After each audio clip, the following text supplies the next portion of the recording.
Divulgou uma nota alegando que o aumento do IOF que está para ser revisto pelo próprio governo é inconstitucional. Por quê? O governo está usando um imposto regulatório como se arrecadatório fosse, né?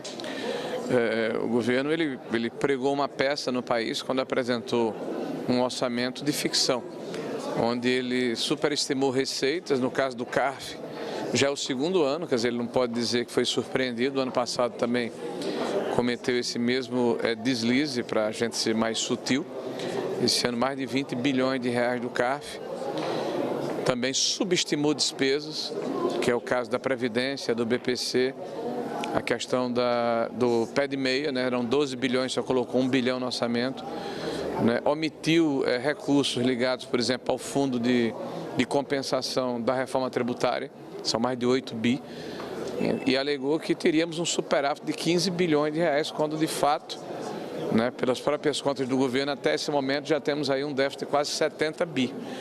Bom, um governo que não consegue fazer a operação matemática simples de aritmética, não dá para confiar, né?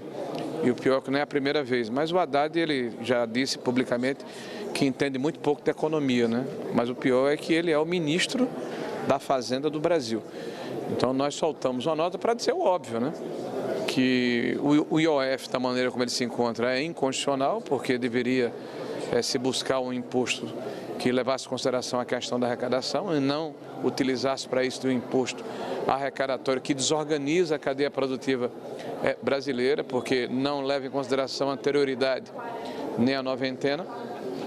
O governo tem outras formas de equacionar o problema fiscal, né? Por exemplo, uma reforma administrativa que ataque a questão dos supersalários, que defina de fato quais são as carreiras de Estado, né? A necessidade de retirarmos uma parte dos subsídios que foram colocados ao longo do tempo e estão pendurados no orçamento da União.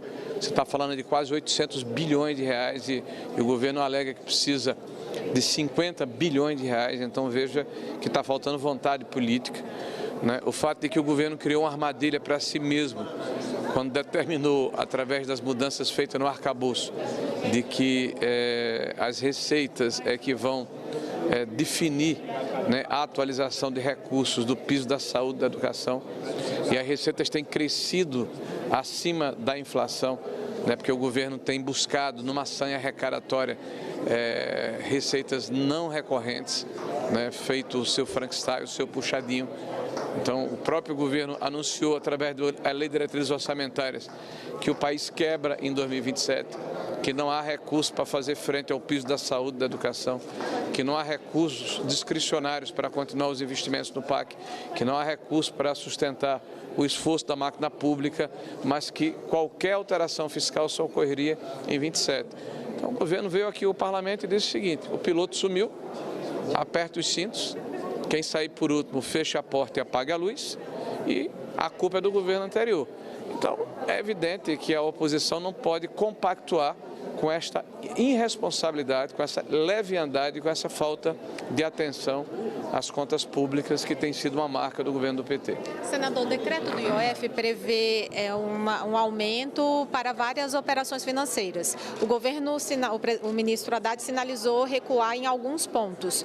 A oposição vai defender a derrubada do decreto como um todo, ou pode aceitar as propostas do ministro Haddad, mantendo, por exemplo, o IOF sobre compras internacionais e sobre empréstimos bancários?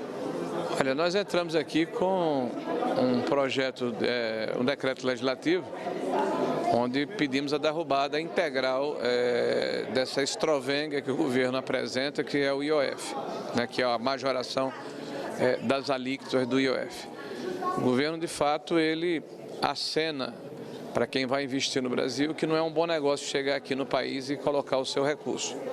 O CAPEX de um projeto de médio e longo prazo, né, quando é idealizado dentro de um plano de investimentos, ele tem um prazo de maturação e, a partir daí, se tudo der certo, um prazo de retorno. Se você aumenta ou muda as regras no meio do jogo, você está sinalizando para quem vai investir no Brasil que haverá controle de capital e mudança de parâmetros que possibilitaram o seu planejamento financeiro e que vão impactar na sua possibilidade de lucro e até, provavelmente, numa retenção desse recurso. Na hora que o governo aumenta o custo das transações internacionais, isso é repassado diretamente para o bolso do cidadão que está nos assistindo agora. Porque praticamente toda a nossa indústria, toda a nossa área de serviço recebe insumos ou acréscimos de serviços vindos do exterior.